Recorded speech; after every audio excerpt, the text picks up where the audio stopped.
नमस्कार।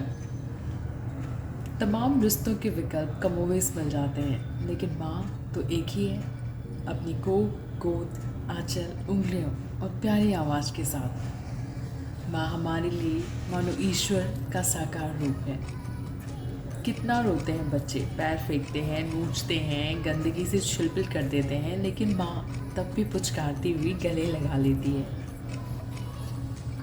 उस सुंदर बिटिया की माँ भी ऐसी ही थी। माँ को देख देख मन मोहित रहता था, पर उस माँ की कथा व्यथा से भरी थी।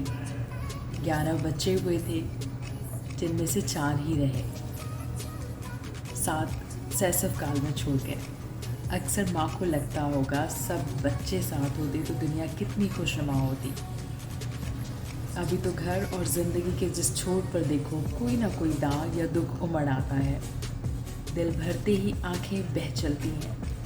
बहुत छिपाने पर भी उस माँ के आंसू अपनी बिटिया से नहीं छिपते थे। संवेदना और प्यार से सराबोर बिटिया तड़प उठती थी कि माँ के लिए क्या किया जाए।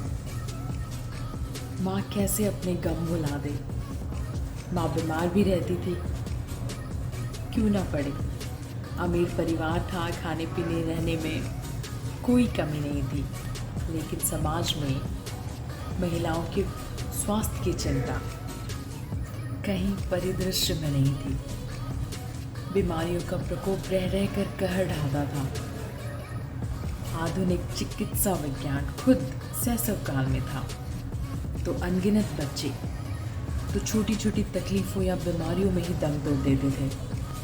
कई बार लगता कि बच्चे अगर स्वस्थ रहते, जीते रहते, तो शायद ज़्यादा बच्चे पैदा करने की ज़रूरत ही नहीं पड़ती। वह अमीर अमेरिकी परिवार धार्मिक प्रवृत्ति का था, तो माँ भी नियमित रूप से पारंपरिक प्रार्थना करती थी और उसके बाद अक्सर अपनी ओर से भी उसमें कुछ जोड़ देती थी।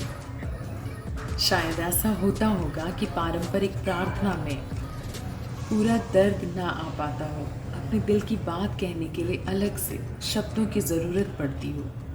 ठीक इसी तरह उस दिन भी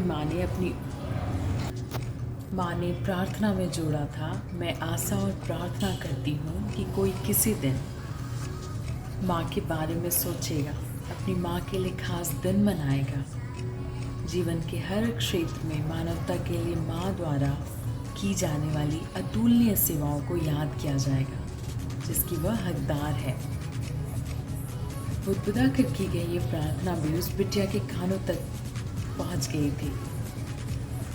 वैसे भी वह माँ के लफ्ज़ों पर कान लगाए रखती थी। ऐसा ना हो कि माँ धीरे से बोल दे और सुनाई ही ना पड़े। खैर, कान में पड़ी बात दिलो दिमाग में उतर कर बस गई। काश माँ का भी एक दिन हो। सब भाग रहे हैं, माँ सबको खिला पिला कर, कपड़े संवार कर, साजो सामान के साथ विदा कर रही है। कभी आगे बढ़कर स्वागत कर रही है। कोई किसी समर्पित माँ के काम की सूची तो बनाए। काम गिनाते हुए घबराहट होने लगेगी। हर ओर माँ की यही कहानी है, वह सबकी अनगिनत ज़रूरतों को पूरा करने में खर्च हुई जा रही है।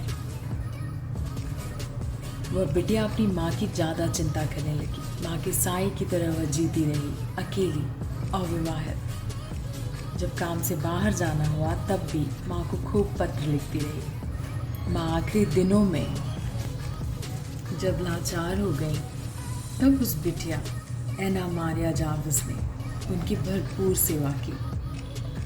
माँ के दुनिया से जाने के बाद भी माँ का ख्वाब बिटिया का पीछा करता रहा।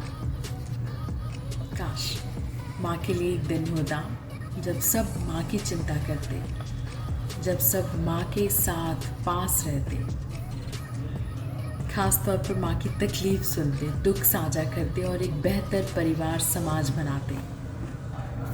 एना मारिया जार्विस के प्रयासों से ही साल 1908 में 10 मई को पहली बार अमेरिका में मदर्स डे या मातृ दिवस मनाया गया था। उनके ही प्रयासों से मई 1914 में अमेरिका में मई महीने के दूसरे रविवार को मदर्स डे मनाने के लिए कानून बना था। एना के दिलो दिमाग में मदर्स डे को लेकर गजब जुनून था। वह चाहती थी कि माँ की पीड़ा को हर कोई समझे, अपने अपने परिवार के स्तर पर माँ की चिंता के लिए जागरूक हो, माँ के मानसिक, शारीरिक, आर्थिक स्वास्थ्य सुरक्षा की चिंता करें। लेकिन जैसा कि होता है, बहुत जल्दी ही अमेरिकी बाजार ने इस दिवस को हड़प कर व्यवसायिक बना दिया। इस पर राजनीति होने लगी, पैसे जुटाए जाने लगे, बड़ी बड़ी पार्टियों पर पैसा बर्बाद किया जाने लगा। तब एना ही पूरी उग्रता के साथ सामने खड़ी हो गई।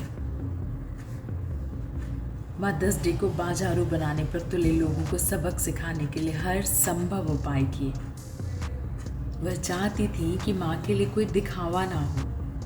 वास्तव में यह दिवस परिवार के स्तर पर मनाया जाए, ताकि माँ की पीड़ा किसी पार्टी या संगीत के शोर में खो न जाए। आज एना मारिया जार्विस का जन्म स्थान अमेरिका की ऐतिहासिक जगहों में शुमार है।